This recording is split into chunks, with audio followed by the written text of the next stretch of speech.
Don't confuse commonality with compatibility. So I was watching Love is Blind, and I think it's always funny when I watch the seasons on Love is Blind and they're in the pods and they find something that they have in common and they're like, oh my goodness, this is crazy. You read that book? I read that book. That's my favorite movie. Wow, our parents have the same name. We went to the same high school. These are things that are beautiful coincidences. They are what I call things that you have in common, commonality. So a lot of times what happens in romantic relationships and romantic interactions, we confuse commonality with compatibility. The difference is when you have things in common, those are things that are considered shared interests. So you have a shared interest in music, you have a shared interest in art. That's wonderful. However, compatibility is you have two things that coexist at the same time and actually help move the relationship further. So those commonality, those things that you have in common will kind of confirm this is a type of person that you want to continue having conversations with that will help you get to know them. However, when you have things that are compatible, it actually helps to build the foundation of the romantic interaction. You can have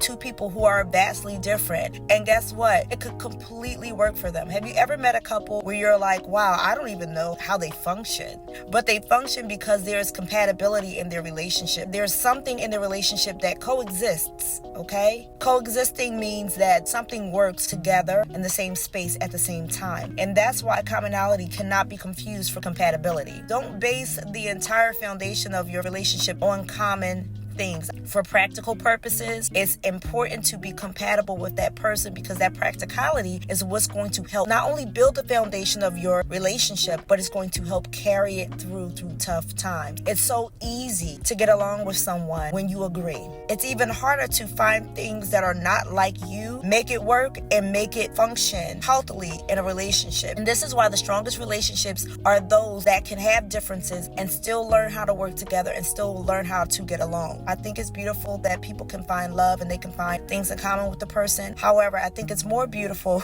to be realistic and say, we have these things in common. That's a great start. But what do we not have in common that can help make us stronger as a couple and build that foundation towards a stronger relationship? I am Jessica Corinne, your romantic real estate agent, and I'll talk to you later.